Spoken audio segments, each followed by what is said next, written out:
अगर जंगल में कोई जानवर 2 कदम पीछे ले तो समझो शेर आया है, लेकिन जब शेर ही 2 कदम पीछे ले तो समझो पुष्पा आया है। The makers of Pushpa have announced the re-release of the film now as a reloaded version with an additional 20 minutes of footage. In this video, we will dive into the different theories and assumptions that I have regarding these 20 minutes and how it can possibly impact the story. When the news of the re-release dropped with additional 20 minutes, my biggest question was, what is the intention behind this? And was it already planned?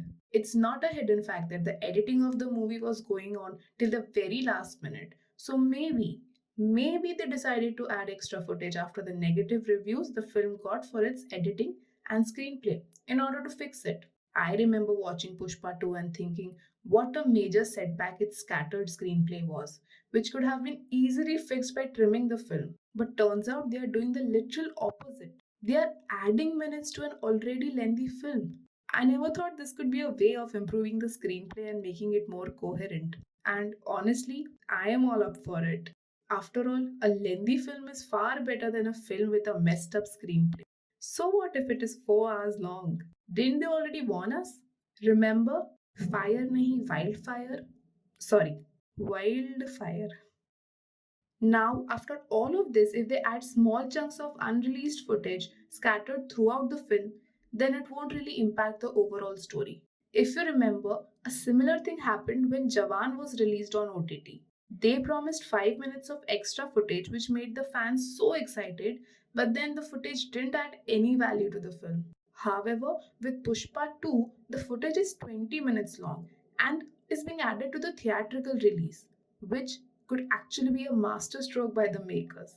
Adding a section that will enhance or even change the story, bring the fans back into the theater, and then paisa hi paisa. Now let's jump into the theories. What a lot of people seem to be forgetting is that there was a clip released a year ago after the release of part 1 titled Where is Pushpa? The clip showed Pushpa being presumed dead, sparking a local riot in protest. But later, a leaked footage from the woods revealed he was alive. Of course, it was assumed to be a teaser for Pushpa 2, but no such plot point was explored in the second film. Many people now think that it was Sukumar's brilliant plan to drop a teaser for part 3 before part 2, but I am not on that bandwagon.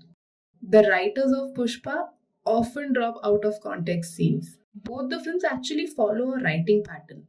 To explain simply, the movie starts with an out of context scene, cuts to the main setup, shows conflict, resolves the conflict, introduces a new villain, and ends with more conflict. I know people were confused after the dockyard scene, unsure whether it was a dream sequence or just a glimpse of part 3. But this confusion also happened in part 1. If you remember, the first movie opens with Pushpa trying to smuggle sandalwood long before we know anything about the plot. Then it cuts to Pushpa working as a daily wage laborer, which is where the actual story begins. In the same way, an out of context dockyard action sequence has been placed at the beginning of part 2, which is later revealed to be a dream sequence. But then I saw this, a shot from the original trailer that didn't make it to the movie. This part is definitely going to be covered in those 20 minutes. Even the new poster features the same shot. But according to their writing pattern, there won't be much to explore here, and all I'm assuming is that they will show Pushpa making it out alive from the dockyard, followed by a successful trade, and then return to the main plot. There are some other shots in the trailer that didn't make it into the movie, so I am expecting a scene between Pushpa and this character. There is a possibility of getting more insights into the Reddy family, who will primarily play the antagonist in the third installment. Another possibility is that we get more Fafa scenes, and I really hope that is the case. This might or might not fix the occasional poor writing for his character, but it could improve his character arc a bit. Or, my favorite theory, imagine just a 10-second clip of Bhairav Singh Shekhawat making it out of the blast alive. It would make the audience go wild and open up so many possibilities for Pushpa 3. I mean, if I were the director, I would have definitely gone ahead with that. Well, these were my theories on how the new footage could impact the storyline, characters, and even set the stage for the upcoming third installment. Let me know your thoughts on the same in the comments and follow this channel. I'll be posting more videos on cinema regularly, so stay tuned for exciting content and I'll catch you in the next one.